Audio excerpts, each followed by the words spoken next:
ખોરાક શાખાના વિવિધ વિસ્તારોમાં ખાદ્ય તેલના વેપારીઓના ત્યાં ચેકિંગ। વડોદરાના ચોખંડી વિસ્તારમાં આવેલ ખાદ્ય તેલના વેપારીઓને ત્યાં પાલિકાના ખોરાક શાખાના અધિકારી દ્વારા વેપારીઓને ત્યાં ચેકિંગ। ભેળસેળની શંકાએ પાલિકાની ખોરાકી શાખા આજે બીજા દિવસે મોટા વેપારીઓ ઉપર ત્રાટકી। પાલિકામાં મળેલી સંકલનની બેઠકમાં સિનિયર ધારાસભ્યએ તેલ સહિતની ખાદ્ય ચીજ વસ્તુઓમાં થતી ભેળસેળ સામે કાર્યવાહી કરવા સૂચન કર્યું છે।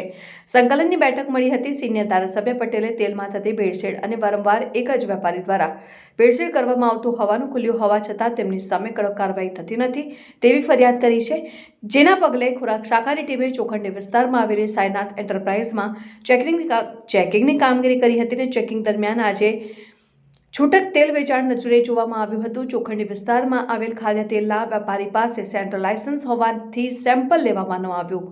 અધિકારી દ્વારા વેપારીને સૂચન કરવામાં આવ્યું કે છૂટક તેલ વેચાણમાં તેલના કંપનીનું નામ અને પ્રકાર ખરીદનારને કહેવામાં આવે। વારંવાર ભેળસેળયુક્ત ખાદ્ય ચીજ વસ્તુઓ વેચતો હોવા છતાં તેની સામે કડક કાર્યવાહી થતી નથી। કમિશનરના સૂચન બાદ પાલિકા હવે ભેળસેળયુક્ત ચીજ વસ્તુઓ વેચતા વેપારીઓને સામે કડક કાર્યવાહી કરવાનું મન બનાવ્યું છે। તહેવારોમાં લેવાતા નમૂનાને ચકાસણી માટે મોકલતા 15 દિવસ બાદ તેનો રિપોર્ટ આવે છે। તહેવારોમાં ખોરાક શાખાને જે નમૂના લીધા છે તે ખાદ્ય ચીજ વસ્તુઓને હજારો લોકો વેપારીને ત્યાંથી ખરીદી કરી આરોગ્ય છે અને ખાદ્ય ચીજ વસ્તુઓ અનસેફ કે સબસ્ટાન્ડર્ડ જણાય તો કાર્યવાહી થશે।